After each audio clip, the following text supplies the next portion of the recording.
साथियों नमस्कार, मैं डॉक्टर कुलदीप श्रीवास्तव होम्योपैथी के चमत्कार लखनऊ उत्तर प्रदेश से आप सभी लोगों का बहुत बहुत स्वागत वंदन अभिनंदन करता हूं। साथियों आज काफी दिनों बाद में मैं वीडियो बना रहा हूं। मेरे पिताजी का स्वर्गवास हो गया, इसके कारण से जो है मन बहुत खिन्न हो गया था। वीडियो बनाने का दिल बिल्कुल नहीं कर रहा था, लेकिन उनकी भी एक बात याद आई कि नर हो ना निराश करो मन को, कुछ काम करो कुछ काम करो। ये बात मुझे फिर से प्रेरणा दी और हमने जो है फिर से सोचा कि आज वीडियो जो है बनाते हैं, समाज के लिए कुछ करते हैं। साथियों आज के दौर में देखा जाए तो एक बीमारी ऐसी है जिसका कोई सटीक इलाज जो है नहीं मिल पा रहा है। और जब भी लोगों को इस चीज की समस्या होती, इस बीमारी की समस्या होती, तो लोग बहुत परेशान हो जाते हैं, जान माल का खतरा आ जाता है। बहुत खर्च करने के बाद में भी हम अपने प्रियजनों को खो देते हैं। जी हाँ दोस्तों, आज हम बात करेंगे सेप्टिसीमिया। सेप्टिसीमिया क्या है, किन कारणों से होती है और होम्योपैथ में कौन कौन सी ऐसी दवाइयां हैं जो कि सेप्टिसीमिया में अच्छा काम करती है। तो जी हाँ दोस्तों, सबसे पहले जानते हैं सेप्टिसीमिया क्या है। तो सेप्टिसीमिया एक लाइफ थ्रेटनिंग कंडीशंस है। इसमें होता क्या है कि जो हमारा ब्लड स्ट्रीम है, इसमें कोई बैक्टीरिया, वायरस, फंगी जो है ब्लड स्ट्रीम में जो है इंटर कर जाता है और बहुत तेजी से, बहुत ही रैपिडली, प्रोग्रेसिवली इंफ्लामेटरी कंडीशंस को डेवलप करता है और टारगेट करता है सिस्टम को और आर्गन को, जिसके वजह से सिस्टम और आर्गन दोनों को जो है यह फेल्योर करने की कोशिश करता है। और धीरे धीरे इसमें क्या होता है कि इंसान जो है एक इंफ्लामेटरी शॉक कंडीशंस में पहुंचता है और धीरे धीरे ब्लड प्रेशर जो है लो होने लगता है, हार्ट रेट जो है बहुत तेजी से प्रोग्रेसिवली बढ़ने लगता है। और पेशेंट जो है अगर जो इस स्थिति से उबरता नहीं है तो हम ऐसे कंडीशंस में अपने मरीज से भी हाथ धो बैठते हैं, अपने प्रियजन से भी हाथ धो बैठते हैं।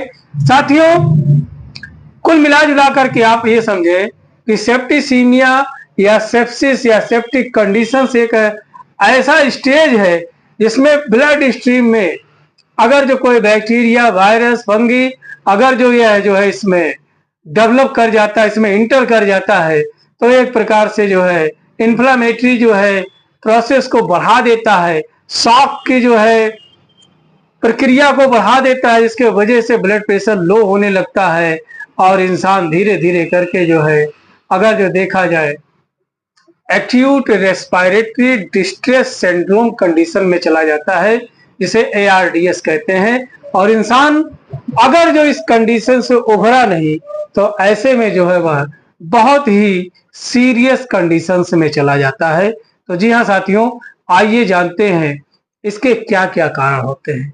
अगर जो देखा जाए तो इंसान अगर जो कोई लंबे समय से लंग्स डिजीज से पीड़ित है, उसको फेफड़े की बीमारी है, उसको निमोनाइटिस हो गया है, या उसको जो है इन्फेक्शन की समस्या है, या COPD की समस्या है, ट्यूबरकुलोसिस की समस्या है, या लंबे समय से जो है उसकी जो है फेफड़े की दवा चल रही है, इम्यूनोसप्रेसिव मेडिसिन चल रहा है,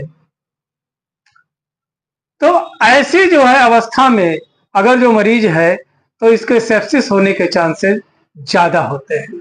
कोई कैंसर का पेशेंट है तो सेप्सिस होने के चांसेस ज्यादा होता है। अगर जो देखा जाए तो बहुत सारे लोग जो है ऑपरेशन कराते हैं और ऑपरेशन करवाने के बाद में दूसरे दिन से ही वो अस्पताल को छोड़ करके भागने के फिराक में रहते हैं। बहुत जल्दी उनका जो है मन करता है, मन में उबन सी महसूस होती है, बेचैनी सी होती है कि हम घर चले जाएं, घर पे सेफ रहेंगे, जबकि यही जो है इनका सबसे गलत डिसीजन होता है। साथियों जो सुविधा अस्पताल में है वह सुविधा कभी भी घर पर हम चाह करके भी मुहैया नहीं करा सकते हैं। हाइजीन की जो दिक्कत आती मोस्टली जो है मरीज जब 1 दिन पे 2 दिन पे घर आ जाता है ऑपरेशन करा करके, तो जो है उसका जो भी पार्ट का ऑपरेशन हुआ है उसकी साफ सफाई, उसका ड्रेसिंग प्रॉपर तौर पर नहीं होता है। और चूंकि जब कोई किसी का तबीयत खराब है तो घर, रिश्तेदार, परिवार, नात, ये सब लोग आते हैं, तो ये डायरेक्टली पेशेंट के कांटेक्ट में आ जाते हैं, जिसके वजह से कभी कभी कुछ लोग तो ऐसे भी होते हैं कि वो बगैर पूछे ही घाव को खोल करके देख लेते हैं, शर्ट को हटा करके देखेंगे भैया कहाँ ऑपरेशन हुआ था, कहाँ पे चीरा लगा हुआ है। तो अब वो इंसान ना जाने क्या क्या छू करके आया और उसने डायरेक्ट आपके फोड़े को, आपके घाव को, या जहां पे सर्जरी हुआ उस जगह को छुआ, तो इससे इन्फेक्शन फैलने के चांसेस बढ़ जाते हैं। अब आपके कमरे में साफ सफाई कितना है, कितना ज्यादा हाइजीन का ध्यान दिया जाता है, कितना अच्छा जो है उसको डिसइंफेक्टेंट यूज किया जाता है, तो ये भी मायने रखता है। और जो है दूसरी बात यह है कि क्लॉथ्स एंड बेडशीट, हो सकता है कि जितना सफाई से अस्पताल में जो है आपको बेडशीट मिल रहा हो, उतना अच्छे से सफाई घर पे नहीं हो पा रही है, या आपने कोई भी तौलिया, मोछा, गमछा से जो है पोंछ लिया, बार बार आपका हाथ घाव पर जा रहा है, तो इससे भी इन्फेक्शन बढ़ता है, इससे भी सेप्सिस हो सकता है। तो यह भी एक कारण होता है। कभी कभी ऑपरेशन के दौरान जो है सीवियर कट, हैवी कट, या जो है सीवियर बर्न के वजह से, या बहुत ज्यादा वहां पे बर्न हो गया, अब इसके थ्रू जो है बैक्टीरिया, वायरस, फंगी जो है ब्लड स्ट्रीम में पहुंच रहे हैं, तो इससे भी सेप्सिस हो सकता है। ऐसा बहुत सारे तथ्य जो है हमें पढ़ने को मिलते हैं। तो इन कारणों से साथियों सेप्सिस के कंडीशंस के चांसेस बढ़ते हैं। कुछ लोग जो है पान मसाला, बीड़ी, सिगरेट, गुटखा के बहुत शौकीन होते हैं, और जैसे तैसे वो अस्पताल में तो खुद को रोके रहते हैं, लेकिन जैसे ही घर पे आते हैं तो तुरंत बीड़ी, सिगरेट, पान मसाला, गुटखा यूज करना शुरू करते हैं। इससे भी सेप्सिस होने के चांसेस हो सकते हैं। यह भी एक एसोसिएटेड काज हो सकता है। अब इसके अलावा साथियों बहुत से ऐसे लोग होते हैं जो कि ऑपरेशन के तुरंत बाद ही घरेलू कार्य को या ऑफिशियल कार्य को करना शुरू कर देते हैं, जबकि अस्पताल में डॉक्टर, नर्स या जितने भी जो है सपोर्टिव स्टाफ है वह मरीज से बार बार जब मिलता है तो यही निवेदन करता है कि प्लीज आप कंप्लीट बेड रेस्ट करें, कोई काम ना करें, कोई भारी काम ना करें। लेकिन मरीज कभी कभी जो है ऐसी आ जाती है स्थिति की मजबूरन उसको काम करना पड़ता है, अपने ऑफिस जाना पड़ता है, अपने कर्तव्यों का निर्वहन करना पड़ता है, जिसके वजह से वह जीने पे चढ़ता है, सीढ़ियों पे चढ़ता है, गाड़ी को चलाता है। ऐसे में क्या होता है कि साथियों जो टाके मारे गए हैं, जो स्टिचेज हैं, उस पर प्रेशर पड़ने लगता है और वह स्टिचेज फट जाते हैं, वह घाव जो सिलाई किया गया है वह खुल जाता है, और यहाँ से भी बैक्टीरिया, वायरस, फंगी जो है ब्लड स्ट्रीम में इंटर करते हैं और सेप्टिसीमिया, सेप्सिस के प्रोसेस को यह जो है प्रोग्रेसिवली बढ़ा देते हैं, और इसके वजह से सेप्सिस होने के चांसेस बढ़ जाते हैं। तो आपसे करबद्ध निवेदन है कि जब भी आप अस्पताल जाएं, कोई भी ऑपरेशन या सर्जरी कराएं, तो डॉक्टर के दिशा निर्देश में, डॉक्टर के परामर्श के अनुसार ही आप वहां से डिस्चार्ज जो है होइए। बहुत सारे लोग ऐसे होते हैं जो कि 2 दिन बाद में, 3 दिन बाद में अस्पताल से डिस्चार्ज हो जाते हैं, वहां से छुट्टी लेके चले जाते हैं कि डॉक्टर साहब हम टाका कटवाने के लिए आ जाएंगे। बहुत सारे केसेस सफल होते हैं, लेकिन कुछ केसेस ऐसे होते हैं कि उसमें टाका पक जाता है, वहां पे घाव बढ़ जाता है, वहां पर जो है बहुत ज्यादा जो है देखा जाए तो जख्म हो जाता है। तो ऐसे चांसेस पैदा ही क्यों होने दें, यहाँ से भी जो है सेप्सिस होने के चांसेस बढ़ते हैं। इसलिए प्लीज हो सके तो टाका कटवाने के बाद ही, डॉक्टर के परामर्श के बाद ही जो है आप घर आए, और ताकि जो है सेप्टिसीमिया और सेप्सिस के कंडीशन से, बीमारी से बचा जा सके। तो साथियों क्या करें जब सेप्सिस हो? तो साथियों आपसे करबद्ध निवेदन है, सीधी सीधी बातों में आप समझ लीजिए कि जब भी सेप्टिसीमिया या सेप्सिस हो तो आप किसी भी प्रकार के दवाई, नुस्खा, चूरन, चटनी, बाबा, सोखा, ओझा के चक्कर में ना पड़े। तुरंत अपने किसी नजदीकी सरकारी अस्पताल में जाए, वहां पर डॉक्टर के परामर्श के अनुसार आप जो है तुरंत भर्ती हो जाइए, और जैसे जैसे डॉक्टर साहब दवाइयों को लिखते हैं, जैसे जैसे ट्रीटमेंट को लिखते हैं, वैसे वैसे ट्रीटमेंट को फॉलो करिए। उम्मीद करते हैं 1 हफ्ते के अंदर आप बिल्कुल ठीक हो जाएंगे और अस्पताल से छुट्टी हो जाएगा और जान माल की कोई भी नुकसान आपको नहीं जो है झेलनी पड़ेगी। अगर जो लक्षणों के बारे में बात करें साथियों, तो मरीज को जो है बहुत ज्यादा जो है अनकंफर्टेबल महसूस होता है, बहुत ज्यादा इरिटेबिलिटी बढ़ जाती है, बेचैनी बढ़ जाती है, डलनेस हो जाता है। मरीज को जो है बार बार जो है चिल और फीवर जैसी स्थिति जो है बनी रहती है। कभी बहुत ज्यादा बुखार आ जाएगा, कभी बहुत ज्यादा ठंडी लगने लगेगी, कॉन्स्टिपेशन देखने को मिलेगा, स्लीपलेसनेस देखने को मिलेगा, इंसोम्निया देखने को मिलेगा। और अगर जो बात करें पैथोलॉजिकल कंडीशंस की, तो टीएलसी बहुत तेजी से बढ़ता है, जॉइंटिस की संभावनाएं बढ़ जाती हैं, यूटीआई की जो है दिक्कतें बहुत ज्यादा बढ़ जाती हैं। और अगर जो देखा जाए तो मरीज को पीलिया और पेशाब से संबंधित समस्याएं, कब्ज से संबंधित समस्याएं, अनिद्रा, बेचैनी से, घबराहट से संबंधित समस्याएं बहुत ज्यादा देखने को मिलती है। बीपी लो होने लगता है, पल्स जो है तेजी से बढ़ने लगता है, मरीज को सांस लेने में दिक्कत होने लगती है, तमाम चीजें देखने को मिलती हैं। तो साथियों क्या करें? तो मेरे जो है विवेकानुसार और जो है मेडिकल के तथ्यों के अनुसार, मेडिकल के सुझावों के अनुसार, चिकित्सा पद्धति के अनुसार, अगर जो किसी को सेप्टिसीमिया या सेप्सिस हो रहा है तो आप चूरन, चटनी, नुस्खे का प्रयोग ना करें, किसी भी प्रकार के पानी पत्ती का प्रयोग ना करें, कोई भी सोखा ओझा के चक्कर में ना पड़े, अपने किसी नजदीकी सरकारी अस्पताल में जाएं, या आप अफोर्ड कर सकते हैं तो किसी प्राइवेट अस्पताल में जो है तुरंत भर्ती हो जाइए और डॉक्टर के परामर्श के अनुसार अपना इलाज कराएं। अब साथियों, होम्योपैथ में कौन कौन सी ऐसी दवाइयां हैं जो कि सेप्टिसीमिया और सेप्सिस में बड़ा अच्छा काम करती हैं? तो साथियों, वीडियो सिर्फ जानकारी मात्र हेतु है। दवा का प्रयोग अपने किसी नजदीकी रजिस्टर्ड होम्योपैथिक चिकित्सक के परामर्श एवं दिशा निर्देश में ही करें। और पहली प्राथमिकता जो है मरीज को जो है यही दी जाती है कि पहले अस्पताल में भर्ती हो, क्योंकि इसमें दिक्कतें बहुत तेजी से बढ़ती हैं।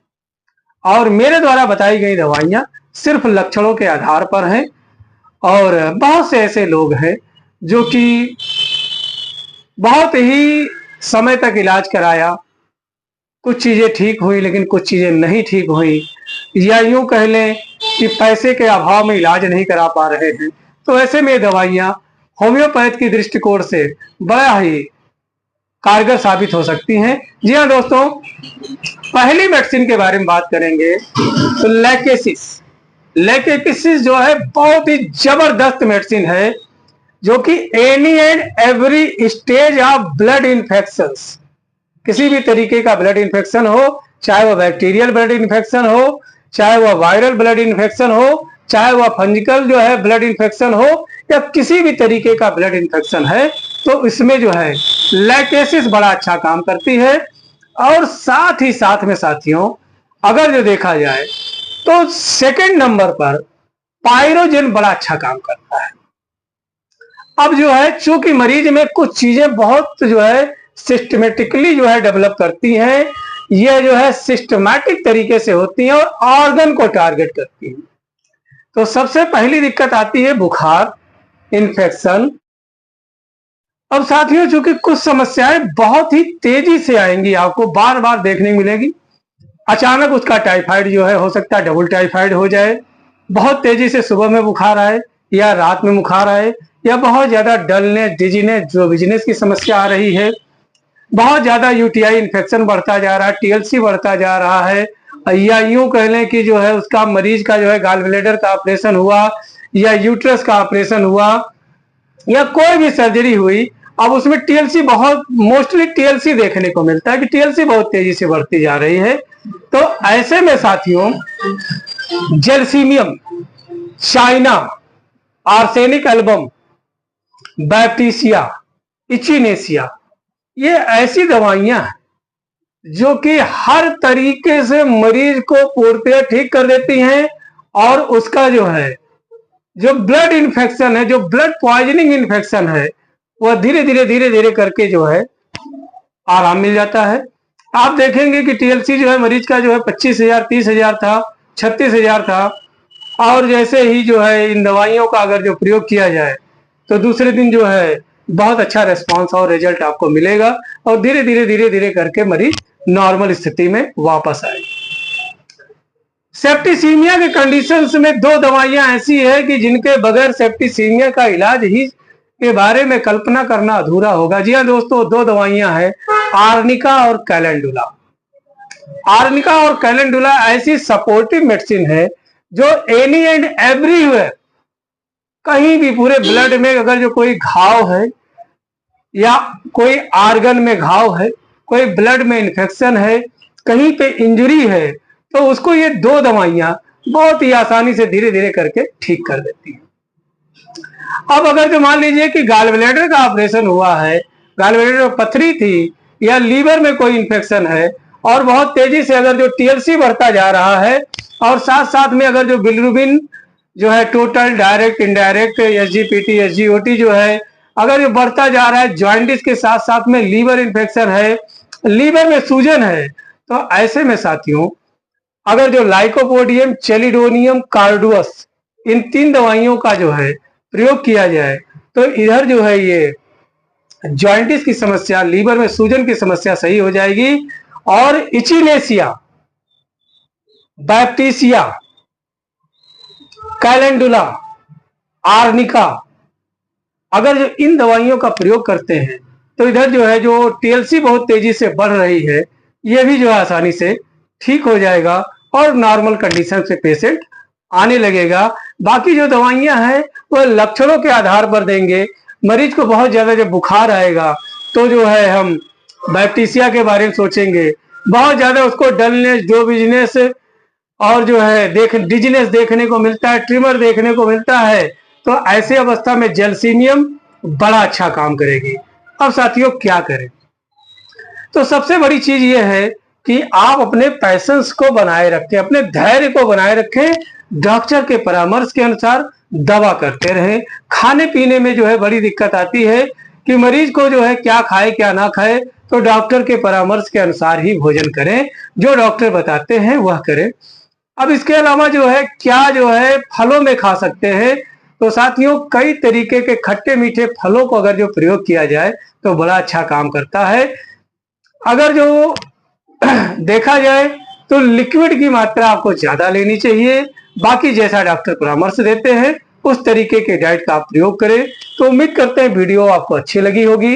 यदि वीडियो अच्छी लगी है तो प्लीज ज्यादा से ज्यादा शेयर कर दें, ना जाने इस वीडियो से किसका भला हो जाए। मिलते हैं तब तक जो है किसी नए चैलेंज के साथ, नया समाधान लेकर के। तब तक के लिए अपने सेहत और स्वास्थ्य का ध्यान रखें। यदि आप हमारे नए दर्शक हैं, अभी तक आपने हमारे चैनल को सब्सक्राइब नहीं किया है तो प्लीज चैनल को सब्सक्राइब कर ले, हमें फॉलो कर ले, ताकि कोई भी नॉलेजेबल वीडियो आपसे मिस ना होने पाए। तब तक के लिए अपने सेहत और स्वास्थ्य का ध्यान रखें। जय हिंद, जय भारत, जय होम्योपैथी।